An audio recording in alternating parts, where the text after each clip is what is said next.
하나님 말씀은 고린도 전서 9장 16절 말씀을 같이 한 음성으로 봉독하시겠습니다.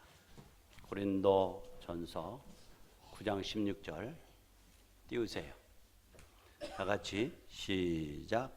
내가 복음을 전할지라도 자랑할 것이 없으면 내가 부득불할 일임이라. 만일 복음을 전하지 아니하면 내게 화가 있을 것이로다. 아멘. 요한 동안도 주의 은혜가 여러분과 함께 하시기를 축복합니다. 우리 옆에 분들하고 인사 한번 할까요? 주님 뵌 것 같습니다. 사랑합니다. 한번 뒤에 분들하고도요. 주님 뵌 것 같습니다. 사랑합니다. 그래. 정말 사랑합니다. 우리 교회 표가 뭐죠? 한번 따라할까요? 주님의 소원, 나의 사명. 말씀과 성령 충만으로 제자 삼는 교회. 한 번만 다시 합시다. 주님의 소원, 나의 사명. 말씀과 성령 충만으로 제자 삼는 교회. 우리 교회는 수년 전부터 이렇게 변하지 않는 교회의 표를 정했습니다.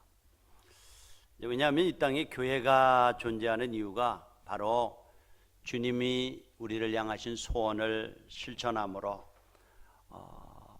주님의 명령을 순종하는 모든 족속을 제자 삼는 사명을 감당하는 교회의 역할이 교회의 본질이기 때문에 그렇습니다.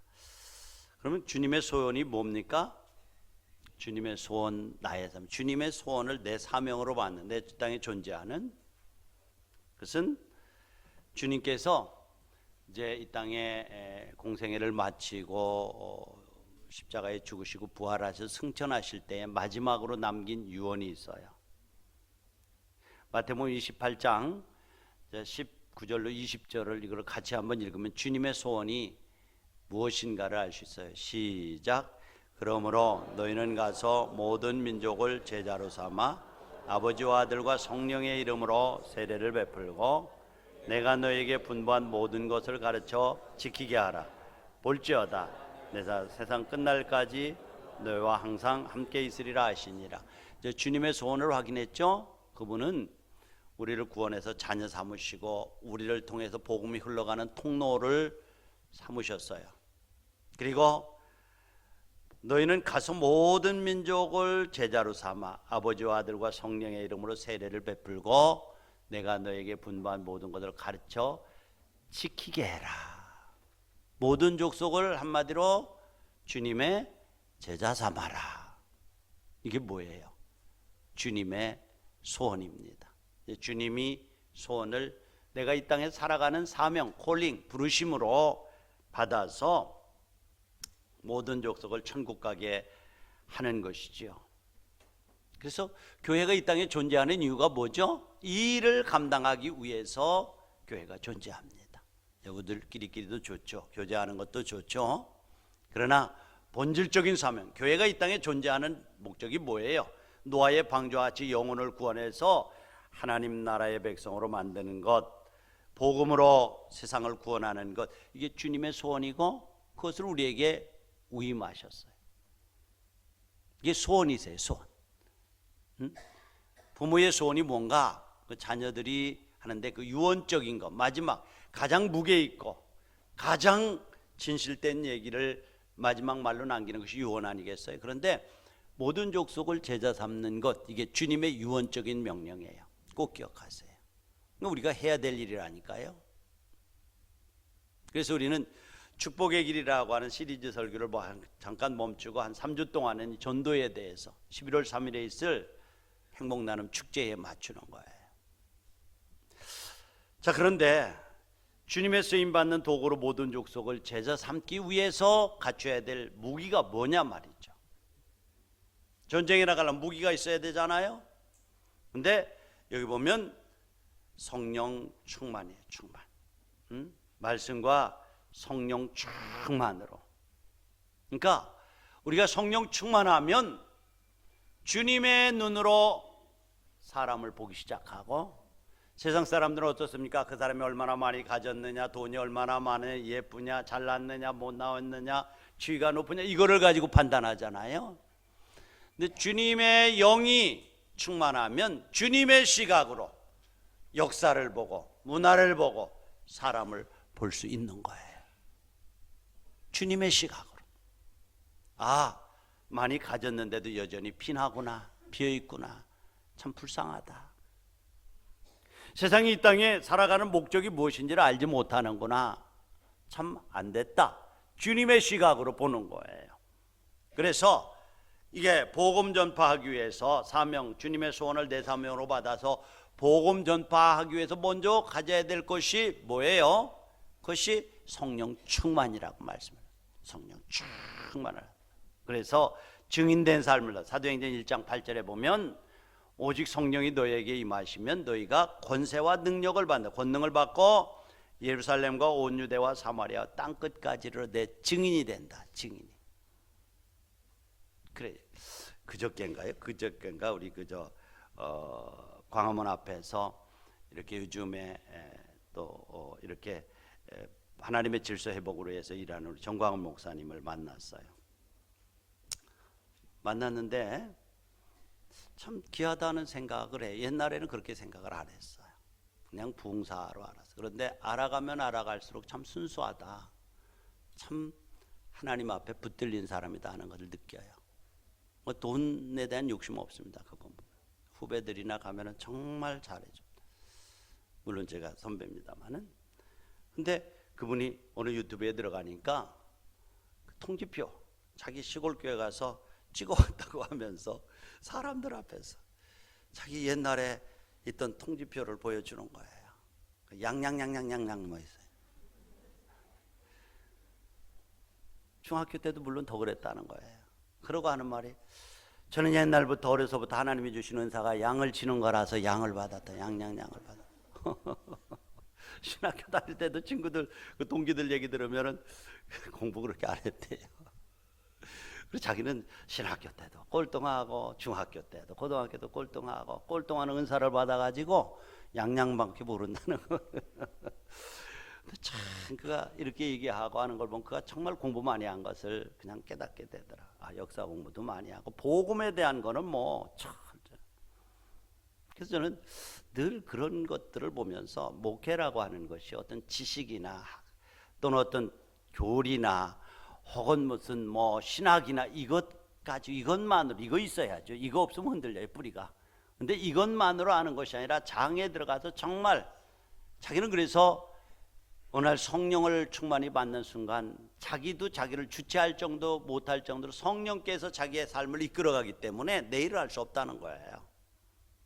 그러면서 그 보여주시는 것들을 통해서 이렇게 큰 일들을 하고 있는 걸 보면서 야, 참 귀하다 그런 생각을 했어요. 근데 그 일들이 자기가 똑똑해서가 아니라 자기는 정말 주위에 있었던 신학교 다니던 친구들 얘기들 들어봐도 탁월하지 않아요. 그냥 분명한 것, 주님을 사랑하는 거 하나는 있었고요. 그렇죠?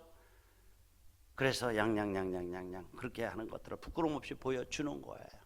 그러니까 우리가 하나님의 사람으로 부름을 받아가지고 하나님의 일을 하고 복음 전파하는 데 있어서 중요한 것은 너희가 하나님의 자녀가 되었으면 하나님이 주신 콜링, 사명을 감당하기 위해서 뭐라고 말씀하세요? 성령을 충만히 받고, 성령이 임하시면 너희가 권능을 받고 예루살렘과 온 유대와 사마리아와 땅끝까지로 증인이 된단 말이에요. 여러분에게 충만한 역사가 있기를 축복합니다. 증인이 예루살렘이 어디예요? 여러분의 공간이지요. 여러분의 가족이지요. 같이 생활하는 남편, 아내, 자녀 아니겠어요? 유대는 이웃들 아니겠어요? 더 나아가서 이 사마리아는 뭐 예루살렘, 온 유다, 사마리아가 좀 넓은 데죠. 땅 끝은 모든 열방 아니겠어요? 그러니까 복음의 확산은 내 삶의 현장부터 하나씩 확산되어 나간다는 거죠. 오늘 여러분들, 여러분의 삶의 자리에서 여러분과 관계되는 예루살렘이 누구입니까? 그 다음에 유다가 어디입니까? 사마리아가 어딘가 한번 살펴볼 수 있기를 원합니다. 증인된다는 것. 자, 그런데 이 성령 충만을 받기 위해서 초대교회 요원의 불길처럼 타오르던 그 복음의 생명의 역사가 어떻게 일어났나요? 어떻게 성령 충만으로부터 일어났는데 성령 충만은 어떻게 그들에게 임했나요? 사도행전 1장 4절에 보면 사도와 함께 모이사 그들에게 분부하여 이르시되 예루살렘을 떠나지 말고 내게 들은 아버지의 약속하신 것을 기다리라, 이렇게 말씀해요. 두 가지가 있어요. 사도와 함께 모이사, 모이는 거예요. 오늘 정말 교회 생활이나 기독교 생활은 이 모임에서부터 시작되는 거예요. 성경에 보면 모이사라고 했어요. 모이사. 두세 사람이 내 이름으로 모이면 내가 그곳에 함께 하겠다라고 주님이 약속하셨어요. 교회라고 하는 것은 건물이 아니라 두세 사람이 내 이름으로 모이는 그곳이 교회예요. 두세 사람이 주님의 이름으로 모이는 셀이 교회예요. 두세 사람이 주님의 이름으로 모이는 열린 모임이 교회예요. 오늘 이렇게 모이는 공동체가 교회예요. 그런데 성령의 역사는 어디예요? 두세 사람이 내 이름으로 모이는 그곳에 함께 하겠다는 거예요. 그러니까 모임이라고 하는 것이 얼마나 큰 역사를 이루는지 몰라요. 우리 기독교 역사의 모임이라고 하는 이 공동체가 얼마나 큰 역사를 이루는지 몰라요. 목사 개인은 별 볼 일 없어요. 그러나 이 지역사회에서도 이렇게 여러분들이라는 공동체를 이렇게 가지고 있어서 힘이 있는 거예요. 모이는 거예요. 모일 때 성령의 역사, 모이사라고 말씀을 하고 있습니다. 모이면 여러분들 장작불을 보면 하나로는 타오르지 않습니다. 그러나 모이면은 불이 타오르, 똑같은 겁니다. 모이는 일이에요. 오늘 또 예배 후에 우리는 이제 도청 광장에 가서 모일 겁니다. 이제 많은 경기도에 있는 교회들이 함께 모일 거예요. 그래서 이 잘못된 동성애법, 인권법 혹은 이슬람법 이런 것들이 얼마나 성경적으로 어긋난 것인가 하는 것을, 하나님 없는 바벨탑을 쌓으려고는 그들에게 이것은 아니라고, 다시 말씀드려 우리는 진보와 보수를 논하지 않고 하나님의 창조의 질서를 말하는 겁니다. 외칠 거예요. 이미 회의에 들어갔어요.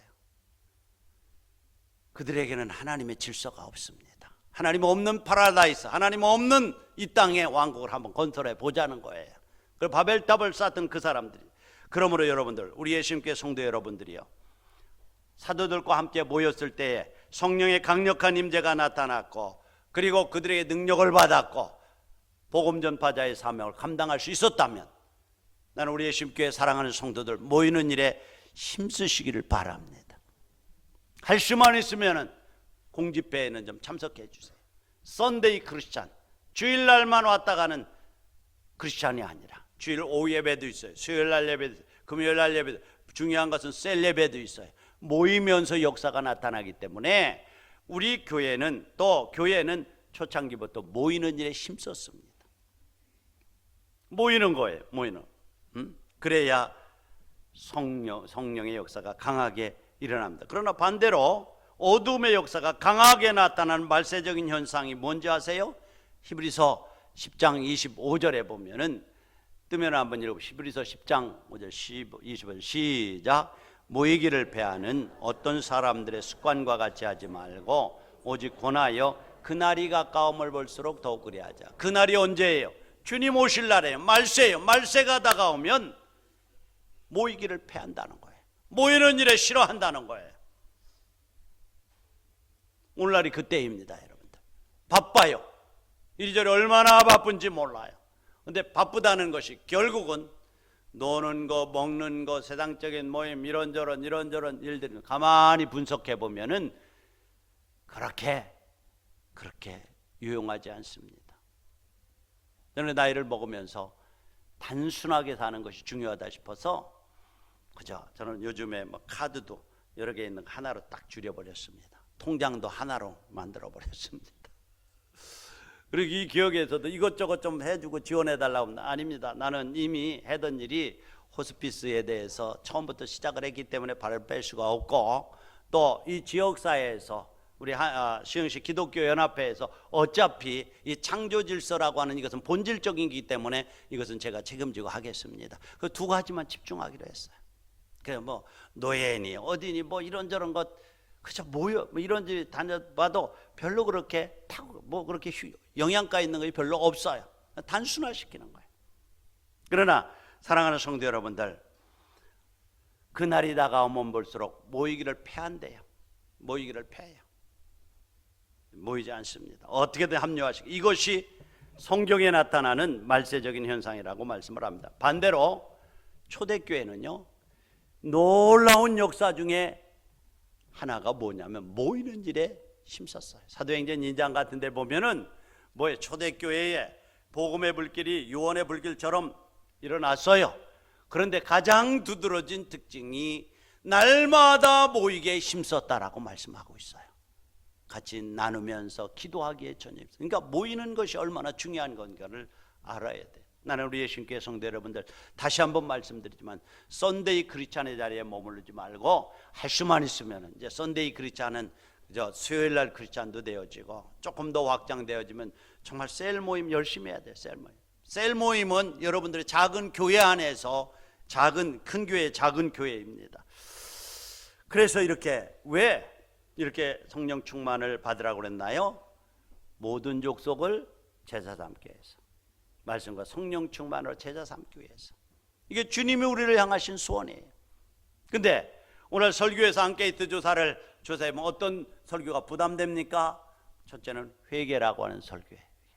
그러나 여러분들 이건 본질입니다. 우리 잘못하고 넘어질 수 있어요.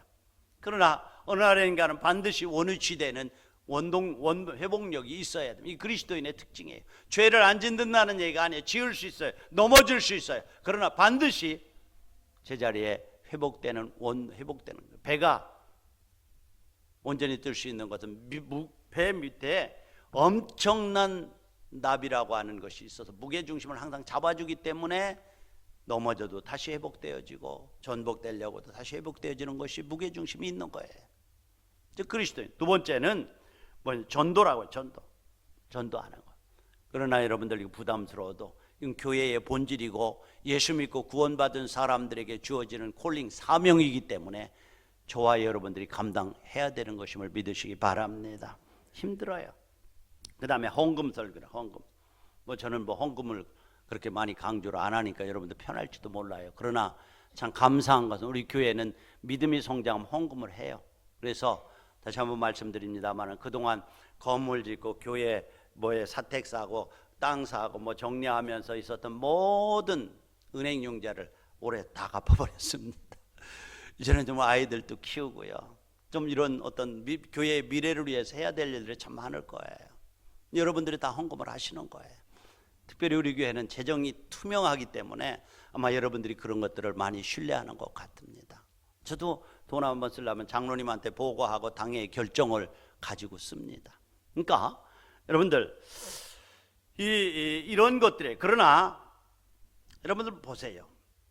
구원받은 성도는 힘들고 어려워도 반드시 해야 될 필수 과목이 있다니까요. 수학과 영어 쉽지 않아요, 여러분들.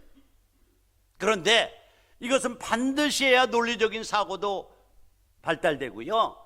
또 국제적인 시대에 글로벌화된 시대 속에서 적어도 어디 가서 말 한마디라도 할 수 있기 때문에 반드시 해야 되는 필수 과목입니다. 이 필수 과목 통과하지 않으면 졸업하지 못하잖아요. 복음 전파하는 것, 회개하는 것, 기도하는 것, 이거 힘들어요. 부담스러워요. 부담스럽다고 피하나요? 그렇지 않습니다. 반드시 해야 되는 것. 그래, 이것을 통해서 하나님의 은혜가 들어오고 이것을 통해 축복하고 이것을 통해서 성령의 역사가 나타나기 때문에 힘들어도 반드시 해야 되는 것들이 본질적인 거예요. 예루살렘을 떠나지 않는 거예요. 모이게 힘쓰는 거예요. 그렇지 않습니까? 그래요. 필수 과목이에요. 하지 않으면 졸업할 수가 없습니다. 가령 어느 학생이 수학 과목이 힘들다고 해서 피해 보십시오. 논리적인 사고방식이나 또 졸업이 힘듭니다. 나중에 큰 피해를 보게 됩니다. 신앙생활도 마찬가지예요. 신앙생활하다 보면 제일 부담되는 것들이 제일 중요한 것들, 예를 들어서 기도하는 것, 전도하는 것 한번 생각해 보세요. 부담되죠. 그러나 그것들은 본질적인 거예요. 예수 믿고 구원받은 전도하는 것 부담되지요. 부담됨에도 불구하고 예수 믿고 구원받은 사람들에게 필수 과목이 기도하는 것, 전도하는 것, 그렇죠? 이런 것들이 아니냐 이 말이죠. 그런데 놀라운 것은 이 어려운 일들을 실천하고 통과하면 놀라운 축복이 있고요, 감사가 있고 감격이 있습니다. 감격이 있어요. 예수 만나고 바울이 말이죠, 얼마나 힘들고 매맞고 고통스러운 옥에 갇히고 죽으러 이 길을 얼마나 옮겼습니까? 그러면서 기쁘다는 거예요. 그러면 복음 전했어요. 그래 데살로니가 전서 2장 19절에 보면은 그가 복음을 전하고 큰 기쁨이 됐던 것 한번 읽어봅시다. 시작. 우리의 소망이나 기쁨이나 자랑의 면류관이 무엇이냐? 그가 강림하실 때에 우리 주 예수 앞에 너희가 아니냐? 너희는 우리의 영광이요 기쁨이니라. 여러분들 전도 그렇게 힘들게 하고 고통스럽고 40에 하나 감한 매를 맞고 옥에 갇히고 그렇게 고통을 하면서 복음을 전했는데, 그러면서도 얼마나 기쁨이 있고 축복이 넘쳤던지, 복음 전파에서 교회에 정착하고 믿음이 자라나는 그들을 보면서 데살로니가 교인들을 향해서 우리의 소망이나 기쁨이나 자랑의 면류관이 아니냐? 그가 강림하실 때에, 그가 이 땅에 오실 때에 너희가 내 자랑거리요 내 면류관이니라. 할렐루야. 그렇다면 여러분들 자랑과 면류관 거리가 있으세요? 예수 믿은 지 오래됐는데 여러분들을 통해서 전도한 영혼이 있습니까? 본질을 놓치면 안 돼요. 교회의 시스템도 받고 제도도 받고 프로그램도 받고 필요해요. 그러나 이 본질을 놓치고, 이 본질적인 것을 놓치고 어떤 것들을 한다고 해서 전혀 변화되지 않습니다. 교회의 본질은 구원받고 하나님의 자녀된 백성들이 전도하는 거예요. 영혼을, 그래서 말씀과 성령 충만으로 제자 삼는 거예요. 미국의 중국 지도자인 리라고 하는 목사님이 말씀을 전파하고 했습니다. 그랬더니 그 중에 한 학생이 이런 질문을 해요. 중국에는 이미 유교가 있는데 기독교를 전해야 되는 이유가 무엇입니까? 라고 이렇게 질문을 했어요. 그때 리 목사님이 세 가지 이유를 댔어요. 첫째는 공자님은 선생이었으나 그리스도는 구세주라는 것이고, 중국은 선생을 필요한 것이 아니라 구세주를 필요합니다.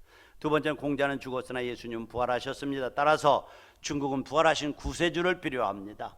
공자도 인간이기 때문에 세 번째로 어느 날 그리스도 앞에 서게 될 것인데 그리스도의 심판을 받게 될 것입니다. 중국은 그리스도를 심판자로 만나기 전에 구세주로 만나야 합니다.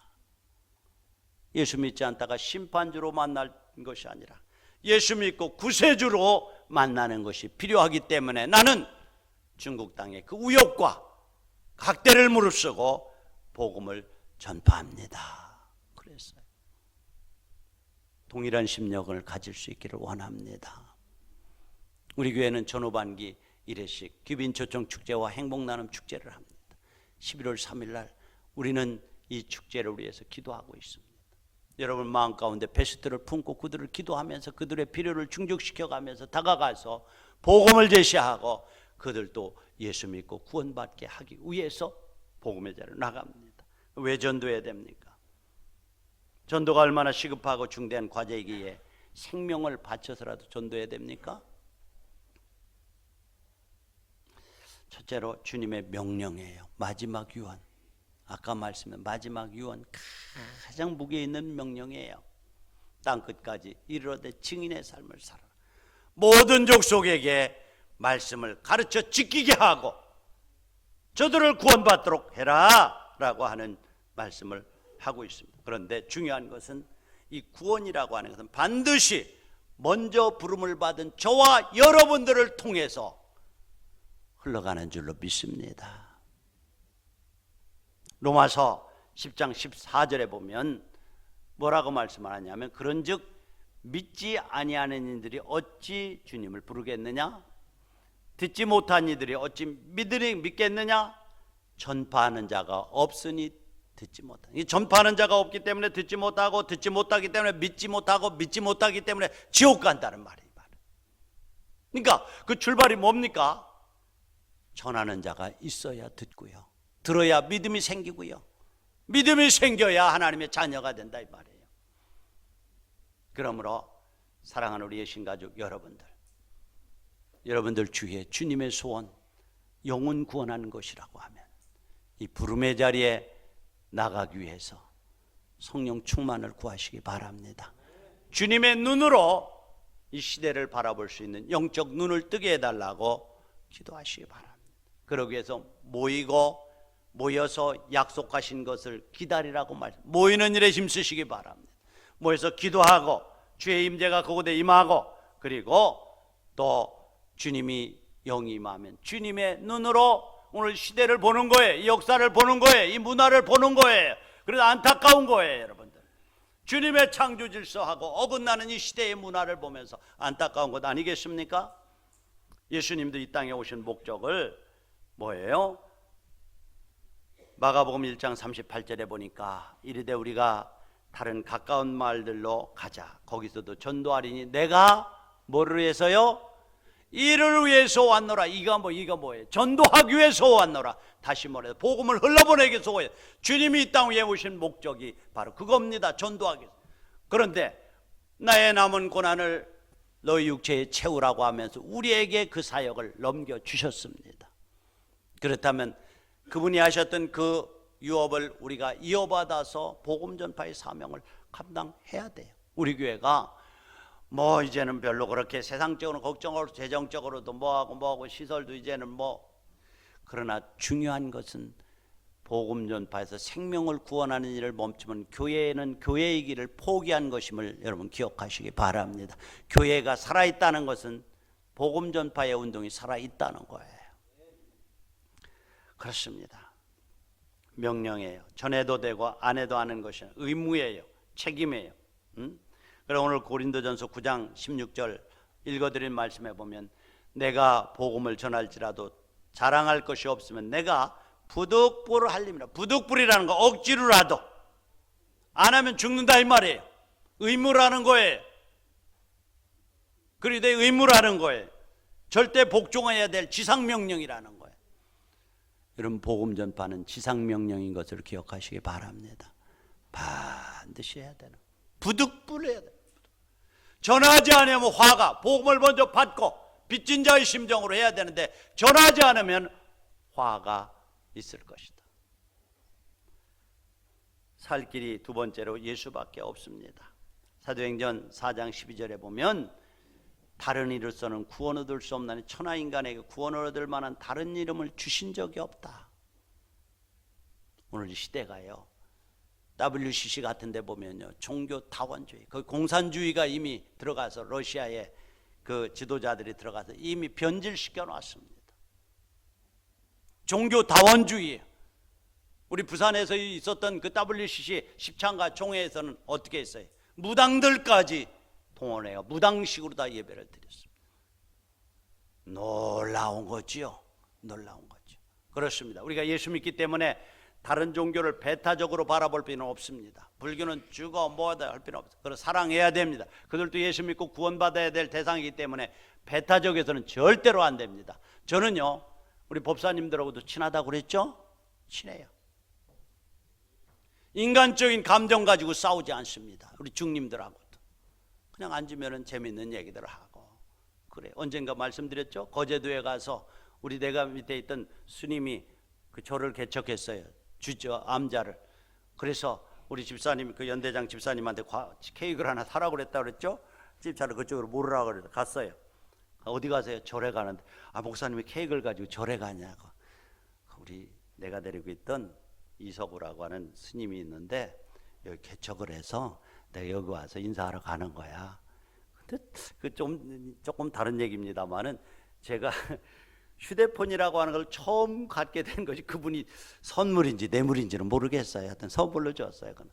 내 밑에 보좌관으로 있는데 내가 평정을 잘 써줬더니 진급했다고. 첫 진급을 하고 목사님 감사합니다. 휴대폰을 옛날에 사왔어요. 그래서 뇌물 같기도 하고 선물 같기도, 선물일 거예요. 제가 보니까. 근데 그래서 제가 기쁨으로 받고, 그리고 거기 가서 인사를 했더니 깜짝 놀래요. 깜짝 놀래요. 그래서 여보, 인간은 우리 사랑해야 돼. 배타적, 적대적에서는 안 돼. 정말 그 영혼들을 사랑하고 기도해야지. 그저 무슨 이 인간적으로 벽을 쌓아서는 안 돼. 마찬가지. 다 사랑해야 됩니다. 전부를 사랑. 그러나 복음에 관한은 절대적입니다. 예수 외에는 다른 길로 구원 얻을 길이 없다는 사실, 이건 절대적인 진리입니다.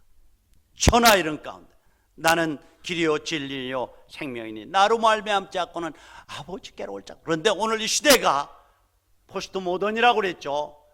포스트라고 하는 이후에, 모던 이후에 모든 문화적인 현상은 포용하고 통일하고 하나 되고, 그래서 심지어는 진리까지도 왜곡시켜서 종교다원주의가 생겼다니까요. 복음 아니고도 얼마든지 인간은 구원받을 길이 있다는 거예요. 얼마나 그럴듯하고 좋은 말이에요.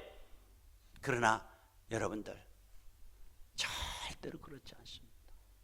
이 진리만을 우리가 붙들고 있어야 되는, 예수 그리스도의 십자가 외에는 죄사함이 없고, 죄사함 예수 그리스도의 보혈 외에는 구원 얻을 다른 길이 없습니다. 이것 때문에 사람들 미워해서는 안 되고 적대관계를 가져서는 안 된다는 말이죠. 그래요. 이게 복음이에요. 주위에 세 번째로 왜 복음 전해야 돼? 죽어가는 생명들이 많기 때문에요. 우리나라만 봐도 불신자가 4천만 명이나 된다고 그래요. 자, 예수님께서도 말씀합니다. 눈을 들어 밭을 보라, 희어져 추수하게 됐다. 신령한 눈을 떠서 바라보시기 바랍니다. 전도해야 될 자도 말고 해야 될 일도 참 많고 기도할 일도 많고. 그런데 여러분들, 우리가 그 영혼을 정말 긍휼히 여기지 않으면 안 돼요. 정말 안 돼. 자식도 안 되고요, 조카도 안 되고요, 또 남편도 안 되고 부인도 잘 안 돼요. 기도하고 영혼을 보면서 여러분들 정말 주님의 눈으로 그 영혼들을 바라볼 수 있기를 바랍니다. 왜요? 왜 우리가 복음을 전해야 돼요? 지옥 가면 안 되잖아요. 네 번째로, 지옥은 너무나도 고통스러운 것이에요. 반드시 기억하세요. 우리 인간은 육체만 있는 것이 아니에요. 하나님의 형상대로 생기를 불어오는 영이 되었어요. 하나님의 형상이 우리 안에 있어요. 그래서 그 영은 영원한 존재예요. 영혼이 떠나면 사람을 죽었다라고 말합니다. 물리적인 죽음이에요. 그러나 예수님은 예수 믿다가 죽은 사람들을 향해서 죽었다라고 하지 않고 저가 자느니라고 말씀을 하고 있어요. 잠자는 부활의 날이 있습니다. 그러나 예수님께서 또 다른 사람, 바로 세상에서 살았으나 연락을 즐기는 자들은 죽었느니라고 말씀해요. 살아서 움직이고 소리를 지르고 노래도 하고 먹고 마시지만은 예수 그리스도의 생명과 단절된 사람들을 가리켜 살았으나 죽었느니라고 말씀을 하고 있는 거예요. 죽었네. 왜? 지옥 갈 사람이에요. 지옥이 어떤 곳입니까? 이게 아주 순복음, 원색적인 복음입니다. 누가복음 16장에 보면 나사로 얘기가 나오죠. 예수 없이 부자로 살던 사람이 지옥 갔어요. 음부에 떨어졌어요. 부르짖으며 하소연하는 것이 누가복음 16장 24절에 보면 너무너무 뜨거워서 견딜 수가 없어서 아버지 아브라함이여 나를 긍휼히 여기사 나를 보내어 그 손가락 끝에 물을 찍어 내 혀를 서늘하게 하소서. 내가 이 불꽃 가운데도 고민하나이다. 죽겠나이다 이 말이에요.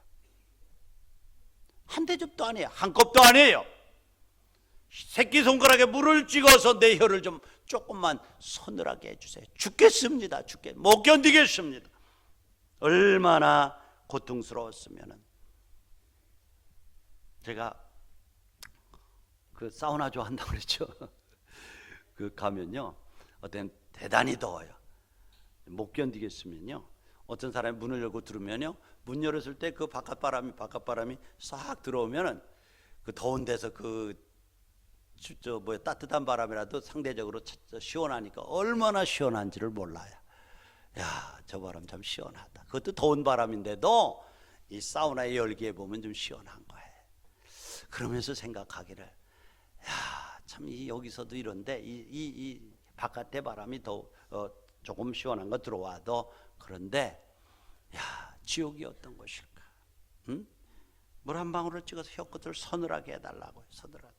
그런데 순간으로 끝나는 것이 아니라, 하루로 끝나는 것이 아니라 영원히 지속되는 고통이라고 성경이 말씀합니다. 소망이 없는 거예요. 인간을 여러분들 안드로포스라고 한다고 그랬죠, 헬라어로. 그 인간의 존재하는 이유가 위를 바라보는 존재라는 말이야, 안드로포스가. 그것은 다시 말해 희망에 사는 존재라는 거예요. 희망적인, 그러니까 소망이 없으면 죽는다는 거예요. 죽는다는. 사람 절망하면 죽지 않아요. 그러니까 지옥은 어떤 곳이에요?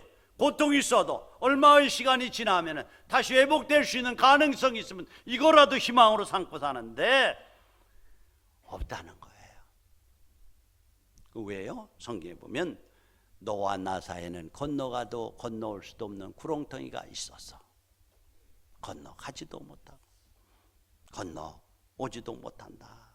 그런데 얼마나 고통스러운 곳인지 마가복음 9장 48절에 보면은 거기는 구더기도 죽지 않고 불도 꺼지지 아니하니라 사람마다 불로 소금치듯 함을 받으리라. 예수 없이 지옥 간 영혼들은 뭐죠? 불도 꺼지지 않는데 죽어서 번아웃 소진됐으면 얼마나 좋겠어요. 근데 성경 그렇게 말하지 않고 구더기도 죽지 않는 곳이라. 의식이 살아있을 때 그 뜨거움을 견딜 수 있겠어요? 제가 늘 말하는 것처럼 여러분들 지옥이 어떤 곳인가 뜨거운 곳인가 보면은 여러분들 그 가스 스토브에다 새끼손가락을 한번 잠깐만 0.1초만 한번 대보세요. 지속되는 곳이래요. 지속돼. 구더기도 죽지 않는 곳이래요.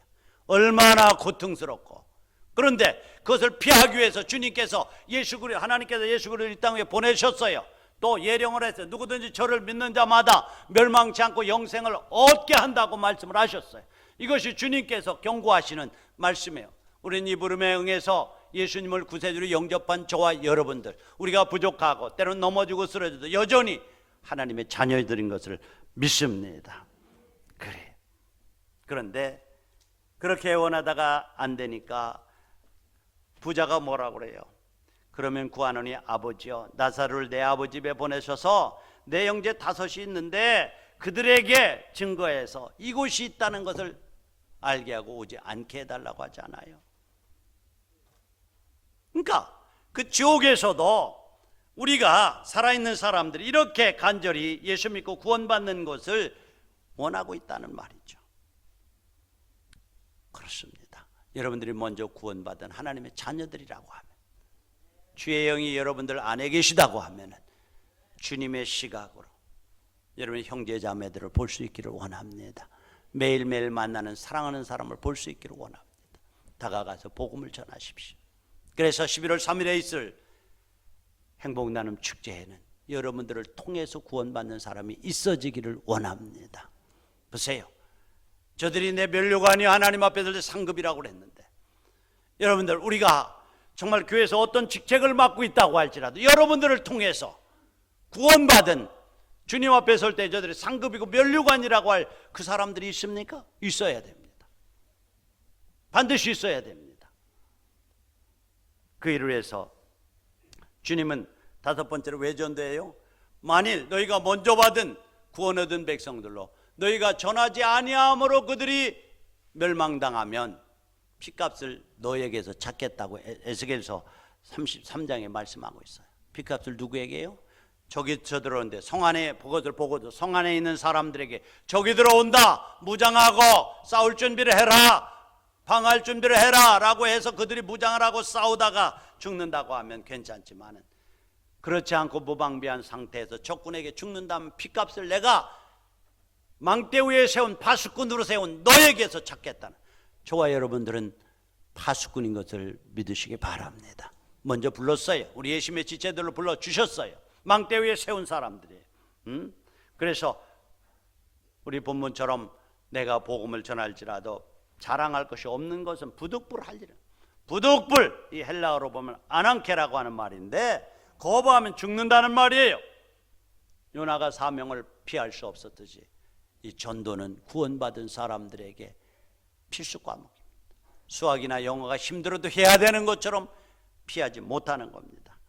그런데 놀라운 것은 이 복음 전하면요, 놀라운 믿음의 성장을 경험하게 됩니다.